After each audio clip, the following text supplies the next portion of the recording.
8000円、1万円のはい3種類。これ何が変わるんですか？内容と用途とあと他の種類だけかグッズ作ったんですよ今日すでにファンクラブがもうできてるじゃないですか。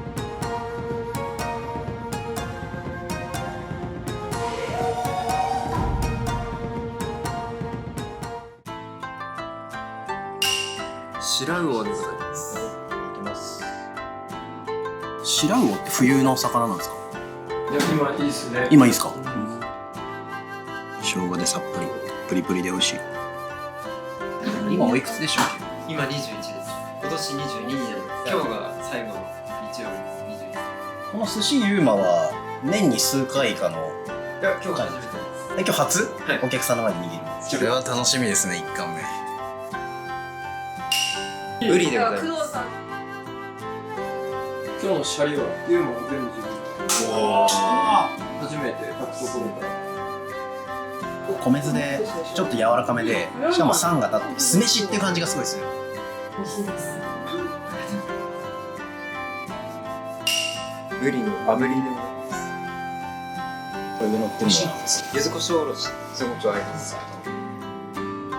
油ありすぎないからかなりさっぱり。余計に柚子胡椒おろしがちょっとピリッときてめちゃくちゃうまいです。ありがとうございます。寿司工藤といえば同じネタを違う食べさせ方で出してくるパターンですね。ちょっと薄めに切るんですね。はい、前重ねで。これ何を今確認してたんですか？厚みとあとサバにいるじゃないですか。はいはいはい。その確認。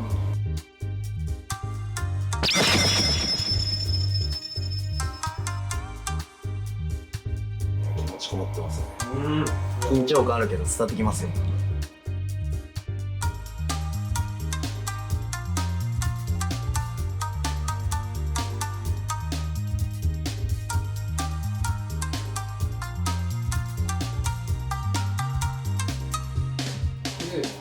見るよな。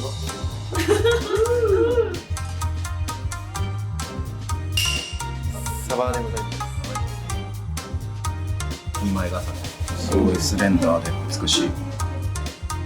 酸っぱすぎず、しょっぱすぎず、ちょっと油もあって美味しいですね。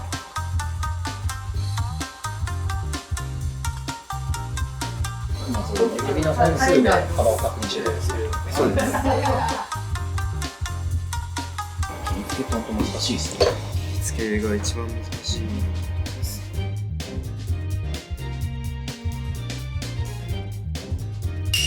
アジ。生姜でさっぱりね。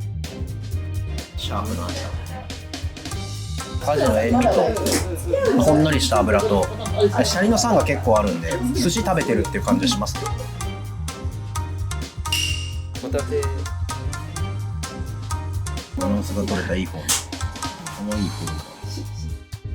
方。柱の部分がうまいですね。ちょっとサクッとしてて、シャリの酸とホタテの甘みがいい感じに混ざり合って美味しいです。メジマグロのたたき、柚子胡椒おろし。シャリ大きくしましたね。重さが違いますね。かなりずっしり。いや、このボリューム感はすごいな。満足感がすごい。お客さんの前で本格的に営業するのは今日が初めて。普段は毎日営業ある日は終わった後とかって練習とかするんですか？休憩時間に練習とか、自分でお魚買ってきて、お店の仕込みがない時に練習する。今は練習。18で高校卒業して、もうお父さんのお店に入ったって感じですか？はい。18、19でいきなり握るみたいなことはないわけですか？最初から握ることはしてますね。で見て覚えるってよく言うじゃない。はいはい。見るポイントが分かんないんだよ。はい、どこをどう見たらいいか分からない。で、僕が修行時代に思ってたから。なるほど。なるほで、最初にそのゴールを経験してもらって、ものが見るポイントっていうのが分かると思う。最初の常識が。それも握るっていうことはやってるから。もうお店はずっと2人でやってらっしゃるんですよね。市場とかも一緒に行ったり、もうずっと基本一緒に。家族愛がすごい。謎の食材。スミイカの口とヘッド。口。珍しいですね。俺ならもうちょっと最初の方に出すね。今の構成が構成も若大将が。そうそう。すごいゴージャス丼ですね。勢いを感じる丼です。ゆま丼。工藤さんといえばのこの食材。これがいいんだよね。こう魚でポッと出る野菜が。すごいいい香り。香りがいい。炊いてから水煮の状態で売ってて、味付けて炊いて、つけたものを今炙ってるので香ばしい香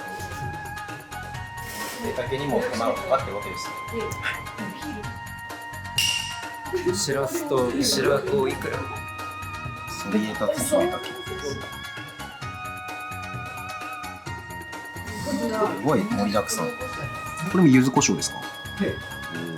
混ぜた時にスパイシーな香りが鼻を抜ける。いい香り。日本酒に合う丼ですね。いろんな食感、いろんな味。姫竹がいいっすね。食感がアクセントで。よし。みずみずしいっすね。はい。半乾きの椎茸を半日ぐらい水につけといて、遠赤外でちょいて、仕上げでみずみずしさと香ばしさが出るように合わせる。準備して。手間かかってますね。若大将。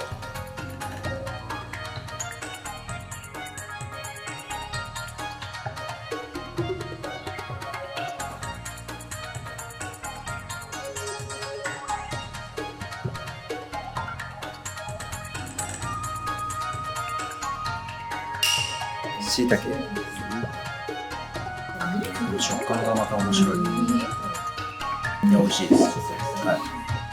真剣に握って真剣に食べてくれてる。すごく嬉しいね。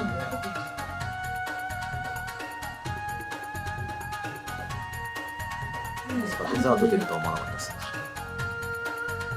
工藤の卵焼きを出さない理由があるんだよね。あえて今日は卵焼きを出さない。なんで？卵焼きがまだやれない。ああ、なるほど。ああ、めっちゃ嬉しいな。そこはやっぱりかなり技術がまだいるってことですね。いいよね。お餅ですね。小豆は僕が炊きました。なんでお餅なんですか？小豆を炊く練習してて、へえ。お餅が一番合うかああ、なるほど。シャリ玉大きめでお願いします。はい。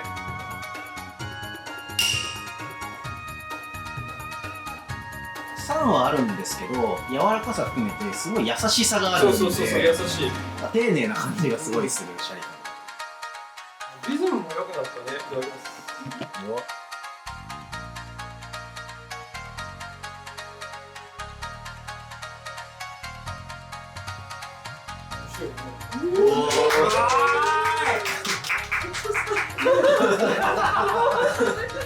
やりよるな。やりよるな。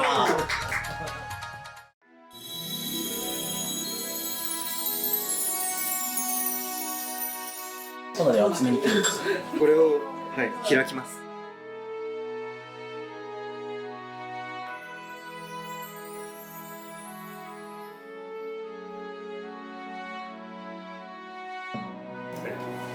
どういたしましょう。ほっこり。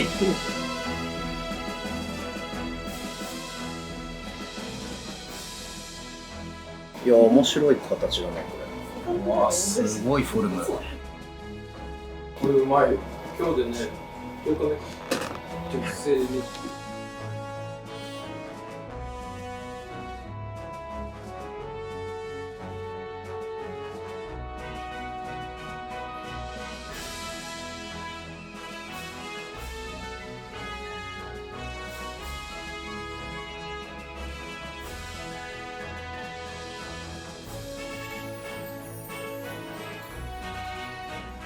共同作業で。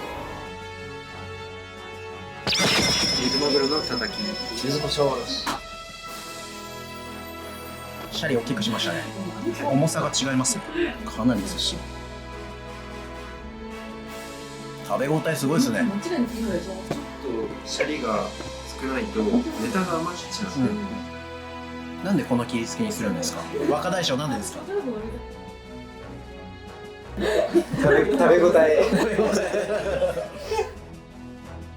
でもこれ10日目。すごく売れてるっていう感じではないですね。タオがこう酸味がね、角が取れて、まろやかに。やっぱ叩いてるんで香ばしさとこの柚子胡椒のピリッと感が。いや、このボリューム感はすごいな。満足感がすごい。お客さんからここまでやってくれるお客さんがもうすでについてるってすごいですね。記念すべきデビュー戦に呼んでいただいてありがとうございました。こちらこそお忙しい中ありがとうございます。カウンターに立つとまた気持ちも全然違うと思うんですけど、今の気持ちはどうですか。今はほっとしてます。ほっとしてます。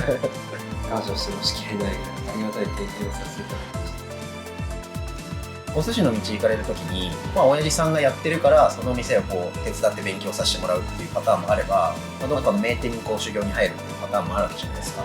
なんでこう親父さんのところでやるっていう決意をされたんですか。